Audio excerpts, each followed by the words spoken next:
Welcome back to another episode of That Mortgage Show. I'm Adam. We are going to break down 4 trending news articles in mortgage and real estate, try and get down to what's really going on, get past the headlines. If I see anything that jumps out at me, I will point it out.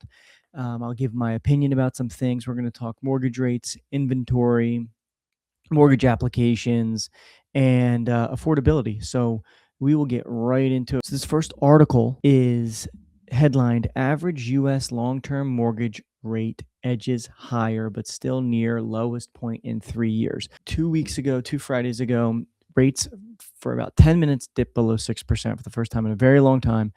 And if you have any real estate agents that you follow on social media, or perhaps lenders, everyone was very excited to say that rates hit 5.99%.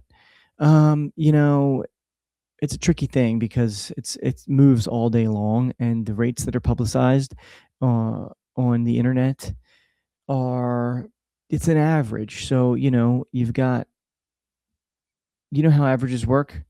And for a moment in time, that average dipped below 5.99. But by Monday morning, the following Monday, rates were back up in the sixes.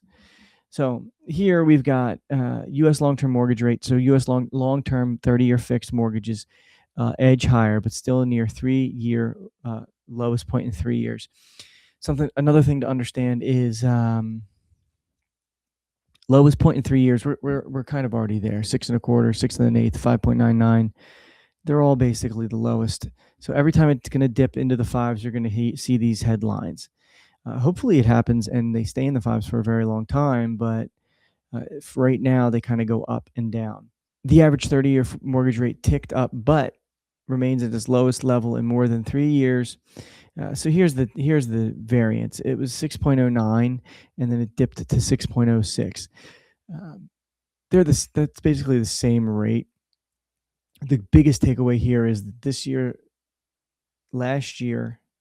time last year, rates were 6.96. So that's the truth of it, is they're down about a percentage point, which is great. It's great. And now here we've got a little graph that can show you how low it was in the lows. And that was when rates were in the twos. And you can see we peaked around 8% in 2023, and we're getting better. So call it 6% today is definitely much better off of the 8% that was just 2 years ago. Now, if you're sitting on the fence, you should think about that, because I talk to people all day that are saying that, oh, I'm waiting when rates get to this point, I'm going to refinance or I'm going to buy, and they don't have a why. They don't really know why. So I tried to talk to them about it, and if you look at it year over year, so 2 years ago we were at 8. 2023 rates peaked at 8. They averaged about that throughout the year, and then 2025 they averaged about 7, and now this year we're sitting at 6. And Google it. Experts predict that the rates will stay around 6 all year. So see the trend? 24 was around 8, 25 was around 7. This year we're looking at hopefully around 6, 5.99, 6, 5.875, 6 1/8, somewhere in there. So the trend is it didn't go from 8 to 4. We have no reason to believe that rates are going to go from 6 to 4, or 6 to 4.5 or 3. People still talk to me about rates in the 3s. There's just no sign of it happening. Rates are lower. Affordability is getting better. Full percentage point off last year. The market is stabilizing, so the peaks and valleys of the rates and your payment is it's less harsh. So there's stability there. The stable rates is making people more willing to get in the market or list their home. So we'll get into that next. Inventory, home sales, new homes listed is increasing steadily. It's not skyrocketing. So we've got here 2026 housing market sees more balance as inventory rises and price growth slows. So prices aren't skyrocketing, they're leveling off. Some homes are reducing price, some homes are staying stable. Many homes are coming on at a lower price. So we'll get into that here in the article. So let's see. New listings surge as seasonal runway improves. New listings totaled 50,303 last week. That's up 29% week over week and 9% year over year. So it was a really good week for listings last week. And it's up 10% year over year, which is great. So there's more on the market today than there was, 10% more on the market today than there was last year. This marks the strongest early season listing week since before the pandemic. So this last week was the strongest new listing week since pre-pandemic. I mean, we're 5 years out now. So, that's a big deal. Higher listing activity expands buyer choice. Obviously, there's more on the market, more, the buyers you have pre-approved can go look at. Somebody that's already out there looking and is approved for 500, let's say, and more $500,000 houses come on the market, then they have more to choose from in their price point. But the other piece of growing inventory means we're going to see houses in all price points coming on. So you're going to see buyers at all price points being able to be more choosy and enter the market. So it's not like you just have, one price point growing. It's homes in the whole spectrum. So it's bringing them buyers in the whole spectrum. So it just causes a healthier buying and selling real estate environment. So total inventory increased to 695,000. We got 695,000 homes, single family homes on the market. That's a 10.5% increase year over year. So that's great. The median list price held steady at $419. The new homes that came on, the average price of new homes coming on is $399. So sellers are pricing a little more competitive now. They maybe they're getting the point that it's not 2022 anymore or 2020. Price reductions continue to happen. About 34% of listings took cuts versus 33.5% during the same week last year. So virtually the same. Only 2.2% of listings recorded price increases. So imagine that you got your house listed, it's not selling, nobody's touching it, and you increase price. It's pretty crazy reverse psychology going on there. But I haven't seen that strategy at the old real estate conferences. The house sits, you up the price. I don't know about that. Maybe we get an expert in on that strategy. It's great. It's not really a buyer's market or a seller's market. If you look at it nationally, there's going to be pockets that have their own little thing going on, but nationally, it's less of a buyer's or seller market. It's more of like a, hey, make an offer and let's talk about it.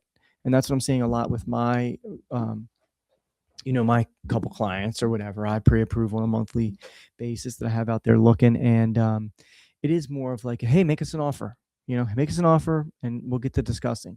People want to get things done. It's been hard. It's hard. So you'll see from the headline straight away how it's just kind of like, they're really reaching for it. So let's see. News, mortgage applications today, record low mortgage rates spark home lending and refinance surge. Yeah, there's definitely a application surge. I won't argue with that, but just to say record low mortgage rate, what does that mean, record low? Because the record low was like 2.25, and it's not that. So record low is in the lowest in the last couple of years. Like, what kind of records are we talking about? Misleading headlines. So, always be careful there. But this article starts off by saying, and this is a piece that I do like and want to point out, that the market composite index, a measure of mortgage loan application volume, increased 14%. So what does that mean, 14%? And we see these increases anytime mortgage rates dip. It tends to happen a week or 5 days after the dip. So mortgage rates dip, all these articles come out, everybody reads it, they all get in the market. Sometimes it's too late. Rates are already back up. But when you see, 14%, so let's get into some of the math. What does a 14% increase mean in buyer demand? That would be about 13,000 additional buyers per week nationally, or 50,000 additional buyers per month entering. And this is like people that are getting it pre-approved, out looking, actively engaging lenders and real estate agents. So it's great for me. I love to hear it. But if you're a home buyer and you've been looking for 6 months, you might not love to hear that, 50,000 new people are coming on a week, or I'm sorry, a month.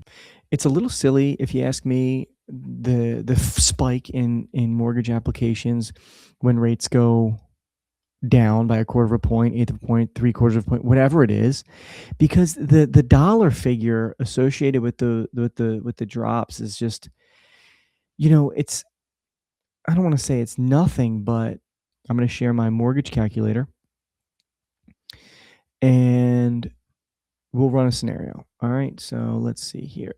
So we're going to do a $400,000 loan. If you're at $400,000 and today's, and the rate is 6.375, you're looking at $24.95 in payment. If the rates drop to the lowest level in over 3 years, 5.875, you'd be looking at $23.66. So 6.375, 2495 is the payment. This is just principal and interest. And if you get down to 5.875, we're looking at 23.66. 23. So it's $129 difference a month from the high end of the spectrum right now. Today's world, high end 6.375, best of the best of the best. Best case scenario would be a dream if rates were 5.875. We're talking $130 a month.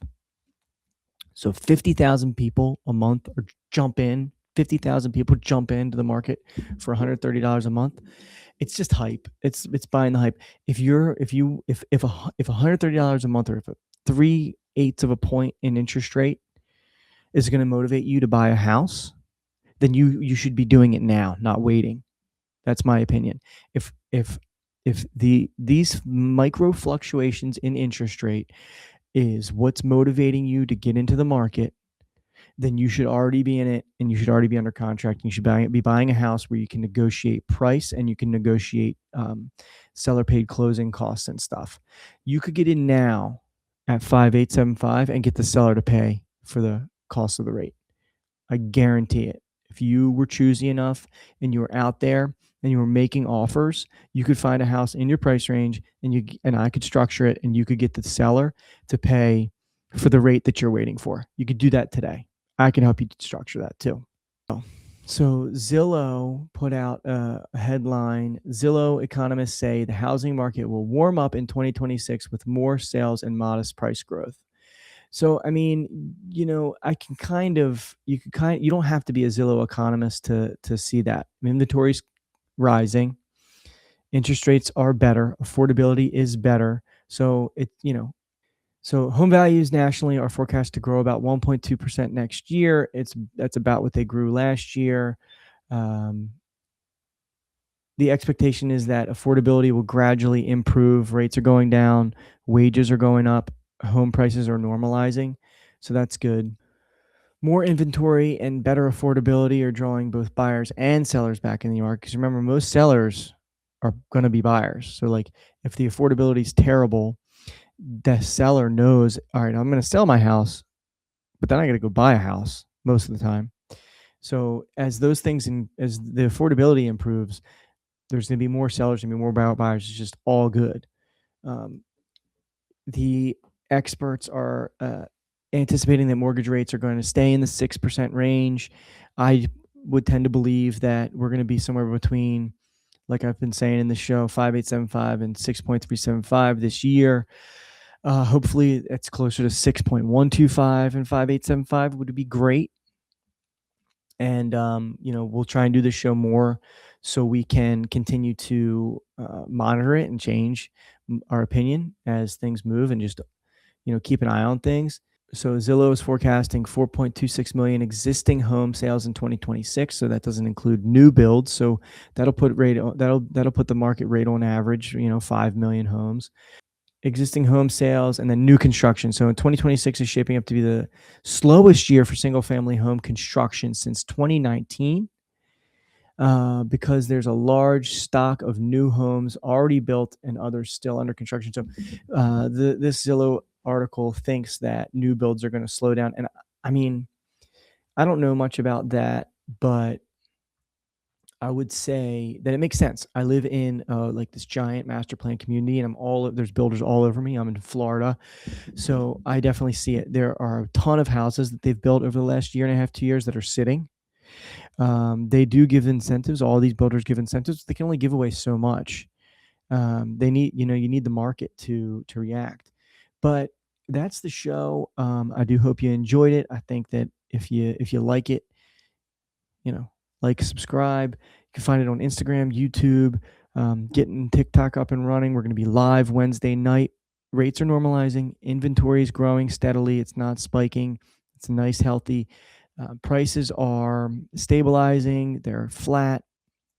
So if you're buying or selling or advising clients, understand, the headlines are usually trailing what's actually happening. So by the time by the time you're posting it, if you're posting a headline, you're probably late to the show because the headline's late. So just keep that in mind. If you're buying or selling as well, like, people text me all the time, clients text me all the time, "Hey Adam, is this for real?" And they'll send me a headline, and it's usually outdated or just flat out false.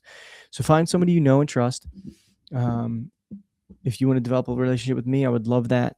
I can be that somebody for you. But if you're thinking of buying, selling, refinancing, taking cash out, home equity lines, second mortgages, let me know.